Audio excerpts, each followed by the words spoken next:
دۆسیی نەوتی هەرێمی کوردستان کە سەرچاوەی سەرەکی داهاتی هەرێمە تا ئێستا بە ناڕوونی ماوەتەوە هەموو ئەو داتایانەی سەبارەت بە بەرهەمهێنان و هەناردەکردن و فرۆشتنی نەوت لەلایەن وەزارەتی سامانە سروشتیەکانەوە بڵاو کراونەتەوە. لایەنی سێم کە دەبێت چاودێرێکی بێلایەن بێت و پشتڕاستیان بکاتەوە تا ئێستا لە هەرێمی کوردستان دەست بەکار نەبووە. بەپێی راپۆرتی نوێی وەزارەتی سامانە سروشتیەکانی هەرێم لە مانگی دەدا هەرێم زیاتر لە 19 ملیۆن بەرمیل نەوتی بەرهەمهێناوە، لەو بڕە 16 ملیۆن و 766 هەزار بەرمیل لە ڕێگەی بەندەری جەیهانی تورکیاوە هەناردەکراوە کە هەر بەرمیلێک بە 39 دلار و 32 سنت فرۆشراوە و داهاتەکەی 639 ملیۆن دلار بووە. بەپێی راپۆرتەکە زیاتر لە 200 ملیۆن دلاری ئەو پارەیە بۆ کۆمپانیاکان و خەرجیەکانی ڕۆشتۆ 416 ملیۆن دلار وەک داهاتی نەوتی مانگی ڕابردوو بۆ حکوومەتی هەرێم ماوەتەوە. بەپێی داتاکانی وەزارەتی سامانە سروشتیەکان هەرێمی کوردستان ڕۆژانە تەنها لە ڕێگەی بۆڕیەوە نزیکەی 550 هزار بەرمیلەوە هەناردەی تورکیا دەکات، جگە لە نەوتی پاڵاوگە ناوخۆییەکان و هەناردەکراو لە ڕێگەی تانکەرەوە.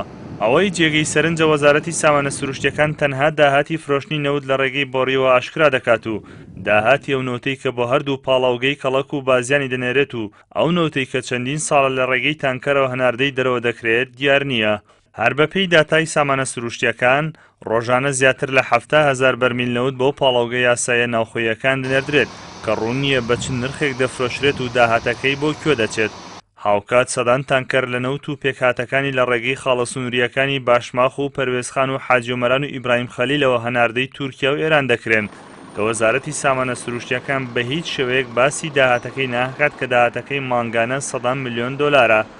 پێشتر پەرلەمانتارێکەوەی ئاشکرا کرد کە لایەنێکی دیاریکراوی هەرێم مانگانە بە بەهای 60 ملیۆن دلار لە نەوتی سلێمانی و کەرکووک دەفرۆشێت و داهاتەکەی بۆ خۆی دەبات. ئەما جگەلەوەی دایان پاڵاوگەی نایاسایی لە هەرێمی کوردستان کار دەکەن بەبێ ئەوەی بزانرێت نەوت لە کام کێڵگەوە دەهێن و کێ بۆیان دابین دەکات و داهاتەکەی بۆ کوێ دەچێت. بەپێی زانیاریەکانی پێم ئەو بڕی فرۆشتن و داهاتەی نەوت کە سامانە سروشتیەکان ئاشکرای دەکات هێندەی ئەوەش بە ڕێگەی نایاسایی دەفرۆشرێت و داهاتەکەی نادیارە. پسپۆڕانی ئابووری پێیان وایە ئەگەر شەفافێت هەبێت و چاکسازی لە مەلەفی نەوتدا بکرێت دەتوانرێت موچەی فەرمانبەرانی هەرێم بە تەواوی دابین بکرێت، چونکە ڕۆژانە نزیکەی 1 ملیۆن بەرمیل نەوت بەرهەم دەهێنرێت و نیوەی داهاتەکەشی دیارە، ئەمە جگە لە داهاتی ناوخۆیی کە تا ئێستا بە ناڕوونی ماوەتەوە. لە ئێستادا هاوڵاتیانی هەرێمی کوردستان لە قەیرانێکی دارایی قورسدا دەژین کەچی حکوومەتی هەرێم نەشەفافێت بەرپا دەکات تا ئەو 100 ملیۆن دلارە بۆ خەزێنەی گشتی بگەڕێتەوە کە مانگانە لە ڕێگەی فرۆشتنی نەوت و داهاتی ناوخۆوە